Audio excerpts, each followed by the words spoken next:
자, 오늘 요한계시록 12장 말씀에 우리는 하늘에서 있었던 영적 전쟁의 모습을 볼 수 있습니다. 다른 성경에는 나오지 않아요. 요한계시록에서만 우리가 볼 수 있는 모습인데요, 우리가 요한계시록을 통해서 많은 것을 깨닫습니다. 특별히 이 땅에 눈에 보이지 않는 영적 세계의 실체를 오늘 말씀을 통해서 보게 되는데요, 신비한 세계죠. 영적 세계. 이 영적 세계는 두 개의 대조적인 세력이 있음을 오늘 말씀을 통해서도 우리가 볼 수 있습니다. 하나는 하나님을 섬기며 따르는 천사들의 세계예요. 또 하나는 반대편에 있는 것이죠. 하나님을 거역해서 타락한 천사들의 세계인 것입니다. 악한 천사의 장이 누구겠습니까? 사탄이라고도 하고 마귀라고도 하는 그와 같은 모습입니다. 그리고 그 밑에서 수종 들고 따르는 자들을 귀신이라 그렇게 불러요. 타락한 천사들이죠. 이들 나라 또는 그 모임을 뭐라고 부르는가? 사단회라고 불러요. 사단의 회라고 부릅니다. 예수님을 따르는 자들은 어디에 속해 있습니까? 교회의 에클레시아라고 하는 교회에 속해 있습니다. 그런데 이 사단의 범위, 사단, 마귀, 귀신들의 이 모임은 사단회에 속한 것입니다. 여기서 말하는 회라고 하는 모일 회자를 사용하는 것인데요, 여러분, 이 사단회의 목적이 있습니다. 하나님을 떠나 자신들이 다스리는 세계를 만드는 것이에요. 그러니 그와 같은 모습을 하나님의 천사들이 보고 가만두지 아니했습니다. 그러니 하늘에서 영적 전쟁이 일어났어요. 이 같은 일들이 언제 되어진 것이냐? 태초에 하나님이 천지를 창조하시니라 그 이전에 먼저 하나님이 창조하신 세계가 있었는지 영적 창조물이 있었다. 천사들을 먼저 창조하셨다. 그 시대에 나타난 모습이다. 우리가 그렇게 이해할 수 있습니다. 자, 그 결과가 어떻게 되었을까요? 전쟁의 결과, 오늘 말씀을 통해서 우리가 볼 수 있는데요, 12장 7절, 8절, 9절 말씀, 이 세 절을 같이 읽도록 하겠습니다. 시작. 하늘에 전쟁이 있으니 미가엘과 그의 사자들이 용과 더불어 싸울세 용과 그의 사자들도 싸우나 이기지 못하여 다시 하늘에서 그들이 있을 곳을 얻지 못한지라.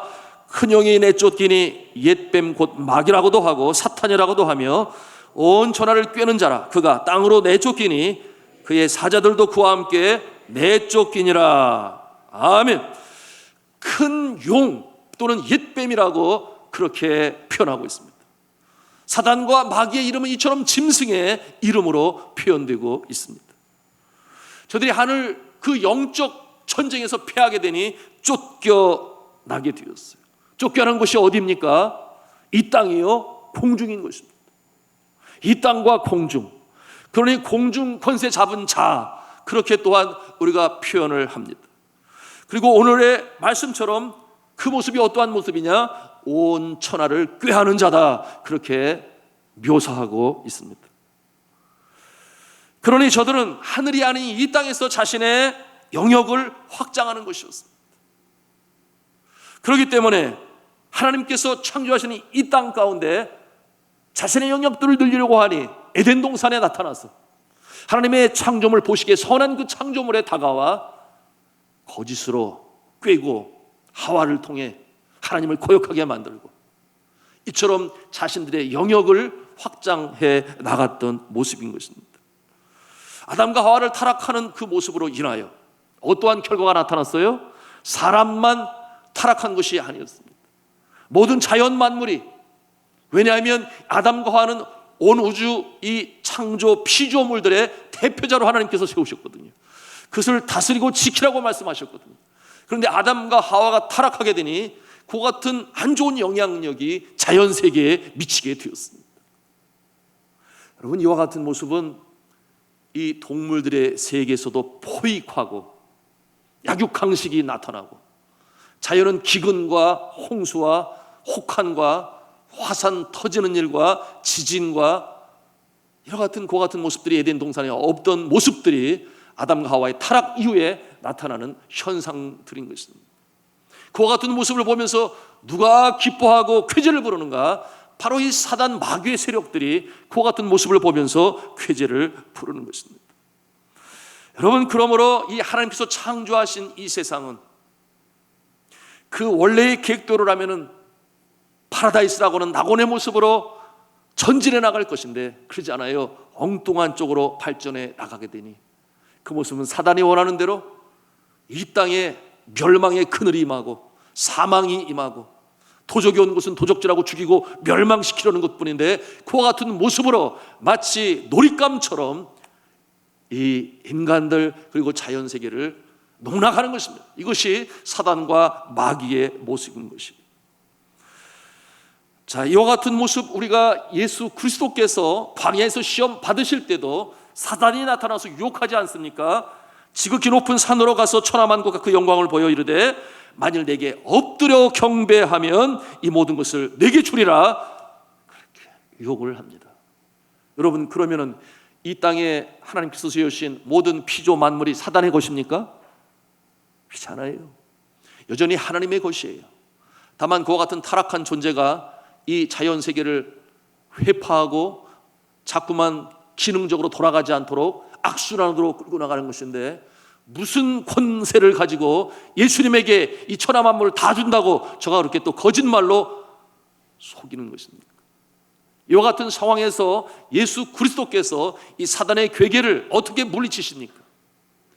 하나님의 말씀으로 물리치죠. 어떻게 물리치는가? 사단아 물러가라. 기록되었을 때 주 너희 하나님께 경배하고 다만 그를 섬기라 하였느니라. 아멘. 이런 지하에 하나님의 말씀으로 사단의 유혹을 물리치십니다. 그런데 우리가 알아야 할 것은 여러분, 이 세 가지 시험, 첫째는 필요에 대한 것이었죠. 똑똑이가 되게 하라. 이 물질적인 면으로 시험을 해왔습니다. 세상 사람들이 쉽게 유혹당하여 넘어갈 수밖에 없는 그와 같은 조건. 그런가 하면 두 번째로는 영적인 교만으로 시험을 해오지 않았나요? 성전 꼭대기에 세우고, 여러분이 예루살렘 위에 있는 성전의 꼭대기는 그 어느 지역보다도 가장 높은 곳인데 그곳에 세웠다는 것은 영적 교만으로의 초대인 것입니다. 그래서 영적 교만을 갖게 하고 거기에서 뛰어내리라 천사들이 받아준 것입니다. 예수님께서 속지 아니하시죠.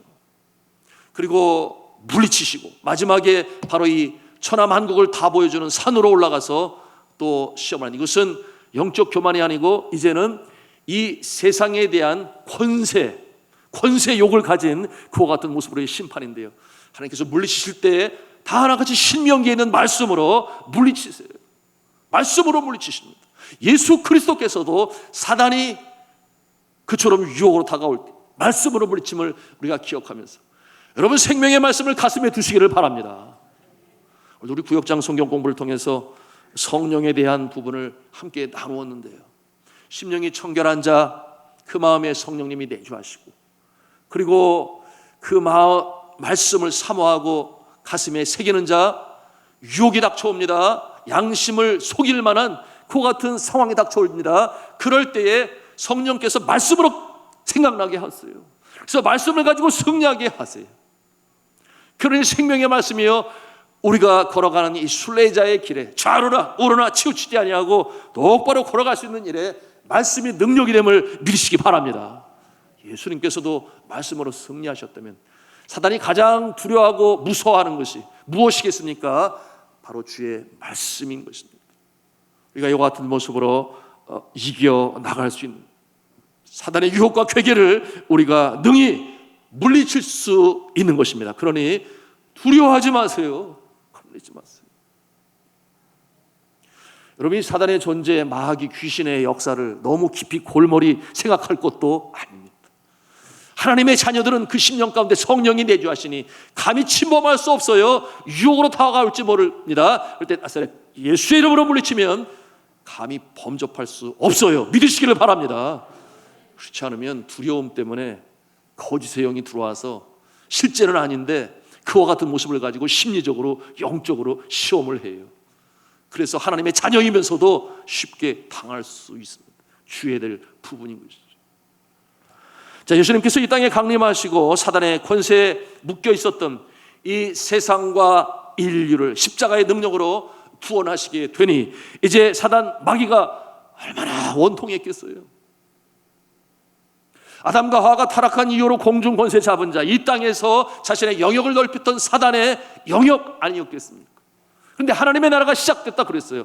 우리가 지난 주간에 요한계시록을 통해서 나눴던 부분인데요.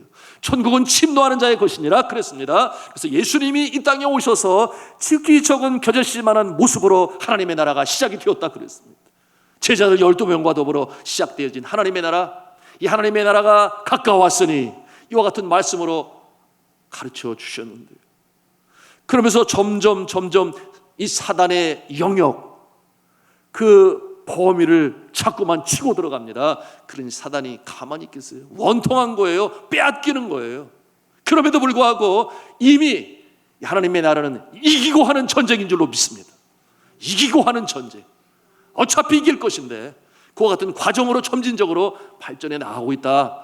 이와 같은 확신을 가지고 우리가 하나님의 나라 확장하는 일에 쓰임받아야 하겠습니다. 자, 하나님 하늘나라에서 설 자리가 없어진 이 사단의 이 땅에 본부를 구축하고 자기의 목표를 이루어 나가려고 합니다. 그리고 저들이 사람의 마음을 지배하고 다스렸다고 그랬습니다.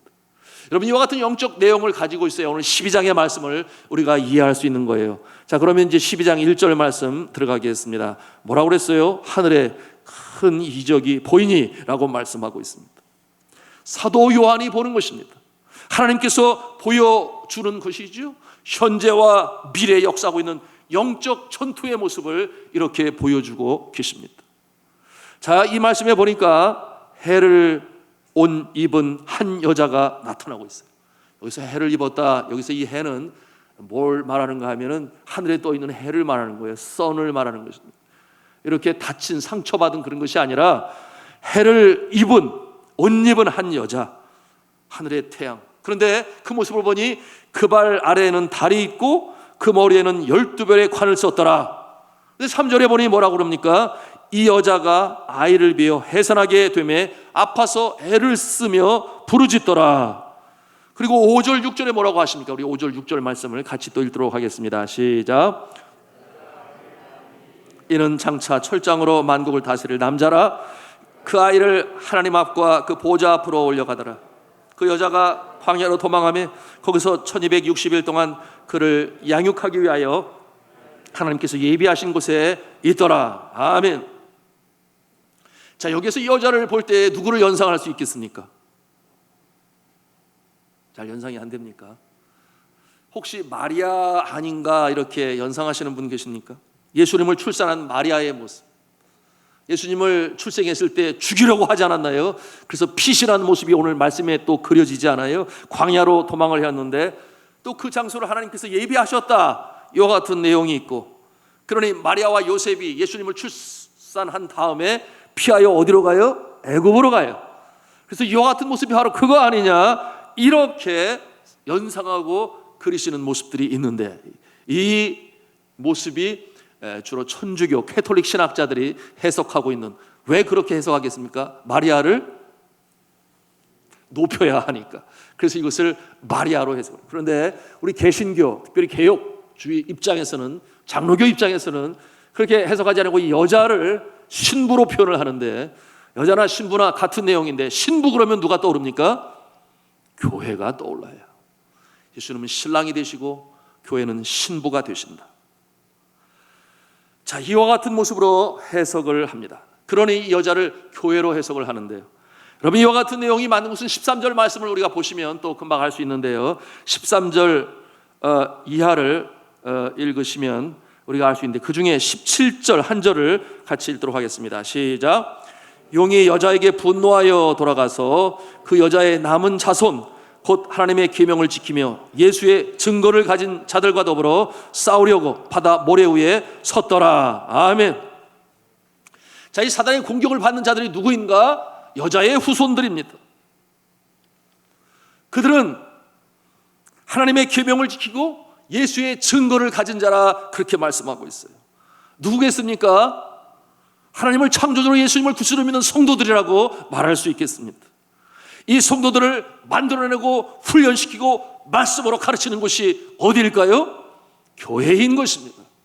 그러므로 이와 같은 여자의 모습을 우리는 신부로 바라보며, 신부는 교회가 되고 거기에서 나타난 후손들, 말씀으로 가르치고 영적인 전쟁터에 나가는 자들, 하나님의 백성들, 바로 교회가 그와 같은 역할을 지금도 하고 있는 것입니다.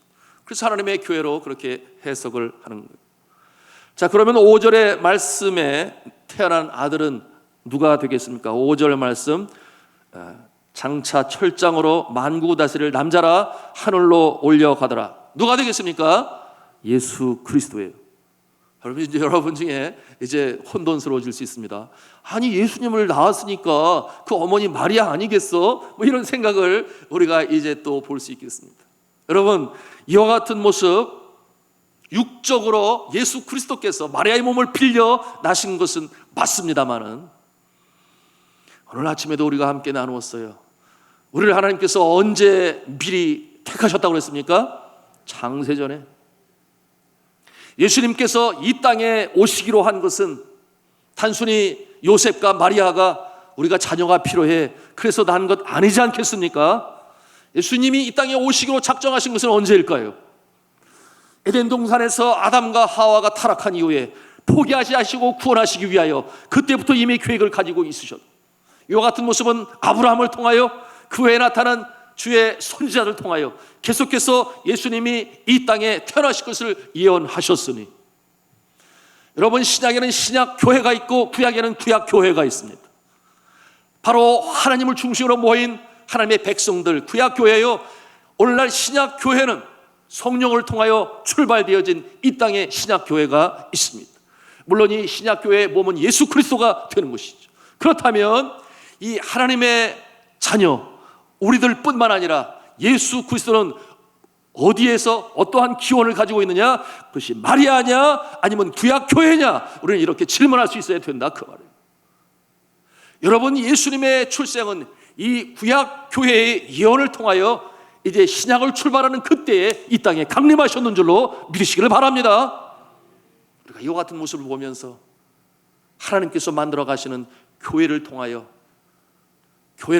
예수 그리스도께서 이 땅에 강림하시고 구원의 역사를 이루셨다 하는 쪽으로 초점을 맞춰 주셔야지, 한 인간 마리아 여인에게 초점을 맞추게 되면 전혀 엉뚱한 길로 나가게 되는 것입니다.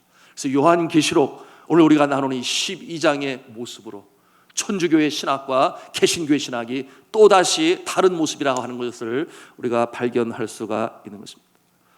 자, 그런데 2절에 보니까 이 여자를 표현하는데 머리에는 12별의 관을 썼더라 그랬어요. 자, 이 여인의 머리에 12별의 관을 썼더라. 좀 더 분명해지죠?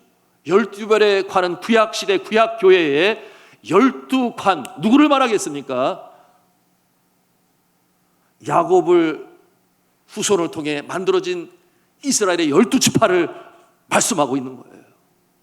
이와 같은 모습으로 표현하고 있습니다.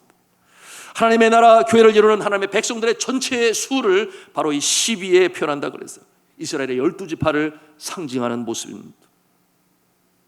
그리고 이제 신약 시대에 또 12 해서 24 뭐 이런 장로, 그의 수많은 하나님의 백성들, 여러분, 신약 시대의 12는 예수님의 제자를 중심으로 하는 새 이스라엘의 대표자라고 그렇게 말씀을 드렸습니다. 자, 이와 같은 모습을 이제 사단의 회는 지상교회를 핍박하고 어찌하든지 무너뜨리려고 합니다. 그러나 이와 같은 모습 하나님께서 내버려 두시나요? 그렇지 않아요. 주의 몸된 교회를 핍박하려고 오늘 말씀에도 영적 전투가 일어나고 실제적으로 공격적으로 핍박을 하고 박해를 하는 모습이 오늘 선교 현장에도 있어요. 그러나 하나님께서 지켜보시죠. 저는 선교 현장에서 그 같은 모습을 여러 번 볼 수 있었는데, 제가 전에 한번 간증으로 나눈 적이 있어요. 네팔에서 지방의 교회가 세워지게 되었는데, 여러분, 여전히 힌두교가 왕성한 그곳에 도시는 나그네들이 모여 있으니 그나마 괜찮아요. 그러나 시골, 여러분 지금도 가장 변하지 않는 곳이 시골 아니겠습니까? 그런데 정신세계의 구조가 쉽게 변하지 않아요. 그러니 힌두교 마을의 가장 높은 자는 누구냐? 제사장이에요. 힌두교 제사장. 그런데 그 마을 한쪽 마을 바깥에 교회를 세웠어요. 바하콜라 교회라고 하는 그 교회를 세웁니다.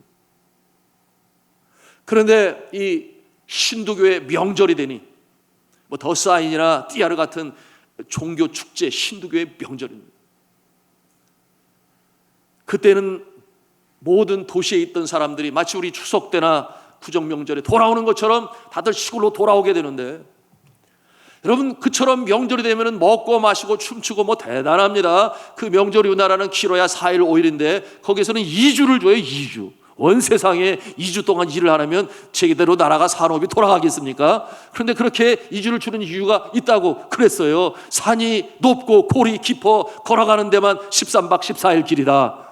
그런데 고향을 한번 다녀와야 되지 않겠습니까? 어떤 그와 같은 참 나라의 모습이 그것입니다.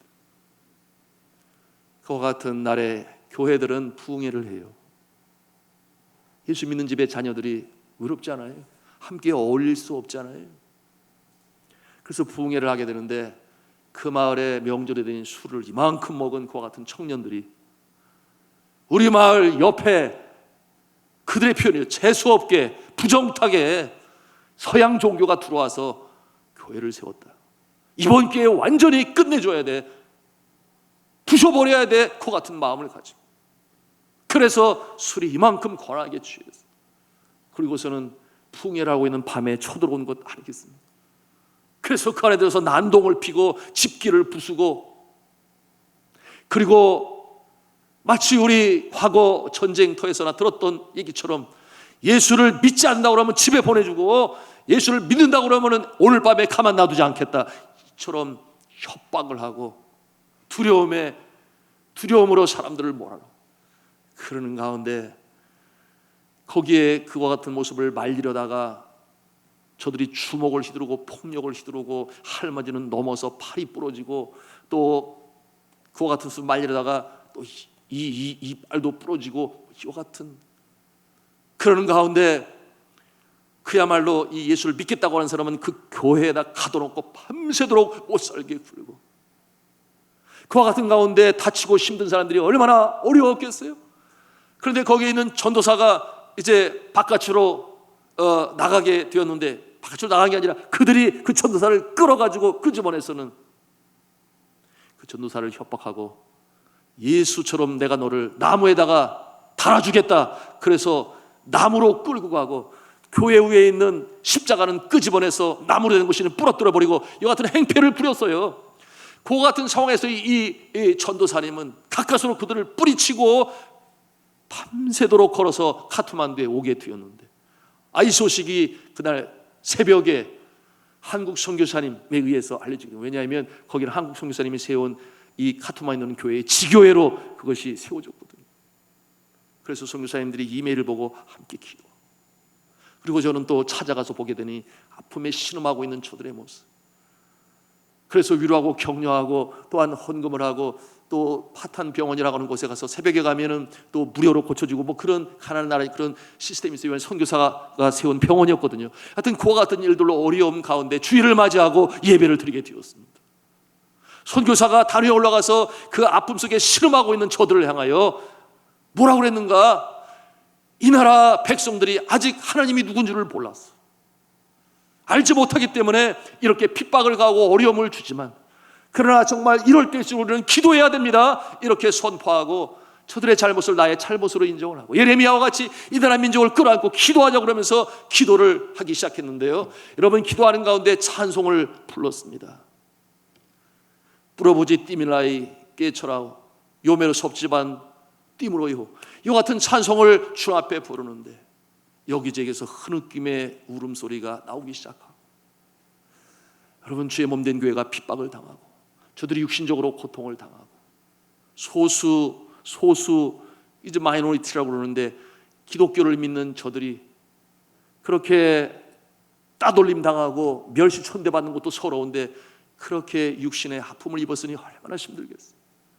그래서 이 흐느낌의 소리는 울음이 되었고 눈물이 되었고 기도가 되었고, 그렇게 간절히 기도하는 가운데 주의 성령께서 그 마음을 위로하시니 상처 입은 저들의 가슴을 위로하시는데 놀랍게도 방언이 터져나오기 시작했습니다. 놀랍게도 그 자리에 예배드리는 모두가 다 같이 방언으로 기도를 하기 시작하는, 그 기도가 한참이나 지속이 되었어요. 그리고 성령께서 저들의 마음을 위로하시고 다시금 시키시고 새로운 힘으로 갖게 하시니 저들이 그와 같은 상황 가운데서 주님의 위로를 체험하고 그들을 용서하기로 마음을 먹었습니다. 물론 그전에도 어떤 일이 있었는가 하면 이 카트만두에 있는 청년들이 당장 내려가서 저 녀석들을 혼내줘야 된다고 그와 같이 모임이 있었으나 우리 선교사님이 그러지 말라고, 원수를 갚는 것은 원수로 갚는 것이 아니라 사랑으로 갚아야 된다고 그렇게 선교사님들이 저들을 제지하고, 그리고 몇 달이 되지 않아서 한국에서 의료팀이 오지 않았겠어요? 의료팀이 왔을 때 바로 그 파콜라 지역에 선교사님이 같이 들어가서 정말 주님의 사랑 어린 손길로 환자들을 돌보고 치유하고 약을 주고 이와 같은 일들로 여러 날이 지나게 됩니다. 여러분, 네팔의 의료실은 너무나 열악해요. 그러니 그와 같은 의료 캠프가 이제 만들어지니 먼 길, 하루길, 이틀길, 3일길 그곳에도 오니 그야말로 주님 사랑 닮은 모습으로 고쳐나가니 얼음장 같았던 저들의 마음이 녹아지기 시작했습니다. 그러면서 아이고, 예수 믿는 사람들이 나쁜 사람들이 아니네. 여러분, 아픈 자들은 지푸라기도 하나 더 잡고 싶은데 그와 같은 상황 가운데서 그처럼 치료받고 고침을 받겠더니 그 마음에 감동이 일 수밖에 없어요. 그래서 그때 이후로 이 파콜라 교회는 다시금 무너진 곳에 다시금 세워지게 되어서, 할렐루야죠. 그래서 예배가 드려지고 있으니 여전히 그 마을에 찬송 소리가 울려 퍼지고 주의 몸된 교회는 더더욱 든든히 부흥 발전해 가고 있습니다. 할렐루야죠.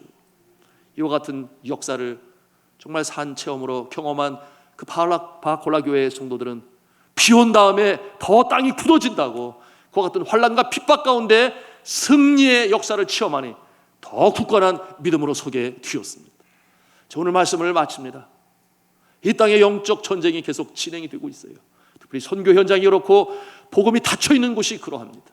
그럼에도 불구하고 이기고 하는 전쟁이다 그랬습니다. 결국 하나님의 나라가 이 땅에 이루어질 것인데 우리는 하나님께서 주의 몸된 교회를 보호하시는 줄로 믿으시기를 바랍니다. 환난을 당하게 될 것입니다. 그것이 영적 전투의 모습이죠. 그러나 그 같은 과정을 통해서 더더욱 믿음을 돈독히 하시고 이제는 전투에 있어서 베테랑으로 만드시는 줄로 믿으시기를 바랍니다. 어쩜 이와 같은 모습이 오늘날 이 시대에 코로나19로 인하여 너무나 힘들고 지치고 아픈 가운데서도 신앙마저 잊어버리는 것이 아니라, 실직을 당하셨습니까? 사업이 어렵습니까? 직장이 힘듭니까? 또는 재정적인 문제가 있습니까?